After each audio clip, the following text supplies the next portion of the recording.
Hindi na nga mga idol napigilan pa na Senador Robin Padilla ang kanyang hinanakit at galit sa mga tao na bumabatikos sa kanyang ginawa patungkol nga mga idol sa pag-awit ng lupang hinirang, na kung saan nga mga idol ay makikita natin na ang kanyang kamay ay nakaturo. Kaya naman ang taong bayan nga mga idol o ang sambayan ng Pilipino ay nalilito nga mga idol kung bakit ginagawa ito ni Senador Robin Padilla habang umaawit ng lupang hinirang. Subalit sa likod pala na ito nga mga idol ay may mahalagang dahilan si Senador Robin Padilla kung bakit niya ito ginawa. At marami nga mga idol ang nagsasabi na si Senador Robin Padilla ay nag-dirty fingers habang umaawit ng national anthem. Subalit ang hindi alam nga mga idol na mga ordinaryong Pilipino at lalo tigit nga mga idol sa walang alam sa pagiging Islam ay ito ang kanilang paraan ng paggalang sa kanilang Panginoon. Kaya naman ang galit nga mga idol ni Senador Robin Padilla ay hindi na nakapagpigil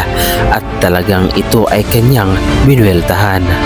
Gusto ko pong iparating sa inyong lahat. Ito po ay banal sa aming mga Muslim. Banal po ito. Sapagkat ito po ang ibig sabihin po nito. La ilaha illallah. Ibig sabihin, walang ibang Diyos na dapat sambahin maliban sa Allah. Ito po ang pundasyon ng aming pananampalataya. Dito po nakasalalay ang aming pag-ibig, paggalang, pagsunod sa Panginoong Allah. Hindi po namin pwedeng gawing kabastusan po ito. Magpapakamatay na lang po ako kung gagawin ko yun. Hinihingi ko po na huwag po na sana natin itong gawing kalokohan. Dahil ito po ang pundasyon ng lahat ng pananampalataya ng Muslim. Ibig pong sabihin po nito, pag nilagay namin dito, Diyos ang una. Panginoong Allah ang una sa lahat. Kaya po, pag kumakanta po ng lupang hinirang, kaya po yan nakalagay dito. Tunay na mahal namin ng bansang Pilipinas. Tunay po yan. Pero una, ang Panginoong Allah. Yan po ay mababasa din po natin yan sa konstitusyon natin. Una, ang Panginoong Diyos. Kaya sana, mga kaibigan ko sa Rappler, huwag naman ganyan. Huwag naman yung pananampalataya ko po ang inyong banatan. Hindi ko naman po kayo pinipigilan kung meron po akong ginawang pagkakamali. Banatan niyo ako kahit magkakaibigan tayo. Pero pagdating po sa pananampalataya namin, Allahu Akbar, nagpapakamatay po kami para sa pananampalataya namin. Handa po namin ibigay ang buhay namin sa Allah. Allahu Akbar. Ito po yung original. Ayan po. Makikita nyo po. Wala po akong ginawang pambabastos sa religion namin. At wala din po akong ginawang pambabastos sa ating watawat. At ito nga mga idol ang mga naging pahayag ni Senador Robin Padilla na kung saan nga mga idol ay palagi naman daw niya itong ginagawa. Subalit sa pagkakataon na ito nga mga idol ay tila kapuna-puna nga mga idol ang kanyang ginawa at tila ito ay minasama ng ilan na ating mga kababayan. Para sa ilan nga mga idol ay hindi maganda ang ginawang ito ni Senador Robin Padilla. Subalit para sa ilan nga mga idol na nakakaunawa ito ay hindi masama. At palagi naman natin nga mga idol na makikita na ito ay ginagawa ni Senador Robin Padilla bilang paggalang sa kanilang sinasambang Panginoon na tinatawag nilang si Allah. At ito nga mga idol ang ating makikita sa mga larawan na kung saan nga mga idol ay makikita natin si Senador Robin Padilla na sa ibang okasyon nga mga idol o sa ibang paraan ay makikita natin na pareho ang kanyang paglagay sa dibdib bilang paggalang di umano nga mga idol sa watawat ng Pilipinas at lalatigit nga mga idol sa kanilang relihiyon. Subalit para sa ibang tao nga mga idol o sa sambayan ng Pilipino na nakapansin sa mga ginagawang ito ni Senador Robin Padilla ay hindi di umano tama ang ganitong klaseng mga gawain na kung saan nga mga idol ay dapat di umano ay hiwalay ang relihiyon at sa politika na kung saan nga mga idol ay dapat hindi di umano ginagawa ito ni Senador Robin Padilla at kung ano ang kinaugalian di umano nga mga idol na paglagay sa dibdib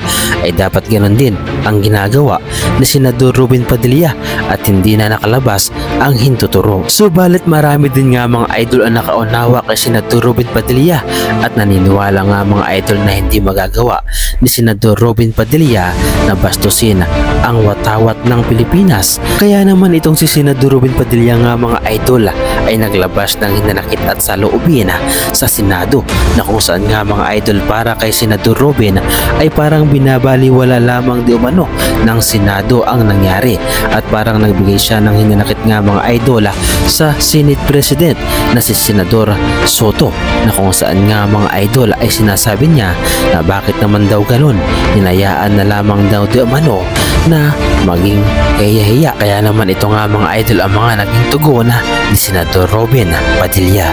Ako po'y naguguluhan sapagkat dito pong nakaraang Huwebes, meron pong naglabas na isang journalist ito, isang istasyon na sinasabi na ako daw po ay nagngat-ngat dito sa loob ng Senado. Ito po ay ano po yung middle finger po.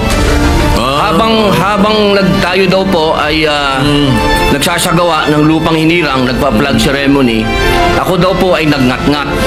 At ito po ay naging malaking issue. Ako po ay nagtataka, Ginoong Tagapangulo, sapagkat noong pong dati na binigyan ako ng issue na isang chismis, naglabas po kaagad ng ating Sergeant of Arms ng report at binigay niya po kaagad sa media. Ito po, wala pong kahit na sino ang nagpapaliwanag na hindi ko po ginawa. Ang tanong ko po, meron po ba tayong tinititigan sa tinitingnan dito? Kasi napakabigat po ng akusasyon na ito sa harapan po ng ating bandila. Ako po'y magngangat-ngat. At dahil nga mga idol sa sobrang sama ng loob ni Senador Robin Padilla ay handa di umano nga mga idol na siya ay mag-resign at umalis sa pwesto. Ito di umano nga mga idol ay patungkol lamang sa politika. At gusto ko pong ipaalam sa ating mga kasama, kung politika lang, handa po ako mag-resign. Pero pagka religion ko po ang pinag-usapan, kahit sino sa inyo, paano gusto nyo, wala pong problema. Pero wag pong religion ko. Hinihingi ko po, wag pong religion ko, mahal na tagapangulo. Dahil ito po'y malaking kapastusan sa amin. Ito po, ang sinisip na ko po, ito po'y nag-iisang Diyos. Dito po nakasalalay ang aming pananampalataya. Handa po kaming magpakamatay para dito. Sana po wag pong gamitin ito para siraan ako. Dahil sinasabi ko po, mahal na tagapangulo, kung gusto niyo ako mag-resign, ngayon na kung gusto ninyo. Wag niyo akong siraan. At ito nga mga idol ang mga naging tugon ni Senador Robin Padilla na kung saan nga mga idol ay inilabas niya ang kanyang galit, sama ng loob at hinanakit na ayon pa nga mga idol sa kanya ay handa siyang umalis sa pwesto o mag-resign at handang magpakamatay. Ano ang masasabi ninyo mga idol sa reaction video na ito? At ano ang masasabi ninyo sa mga pahayag ni Senador Robin Padilla na kung saan nga mga idol ay sinasabi niya na hindi niya ginawa ang ganitong bagay upang bastusin ang watawat ng Pilipinas, kundi upang galangin ang kanilang sinasambang Panginoon at ang kanilang relihiyon. Ano ang inyong reaksyon mga idol sa reaction video na ito? At ano ang inyong opinyon patungkol dito? Ibahagi niyo naman mga idol ang inyong reaksyon at opinyon sa ating comment section.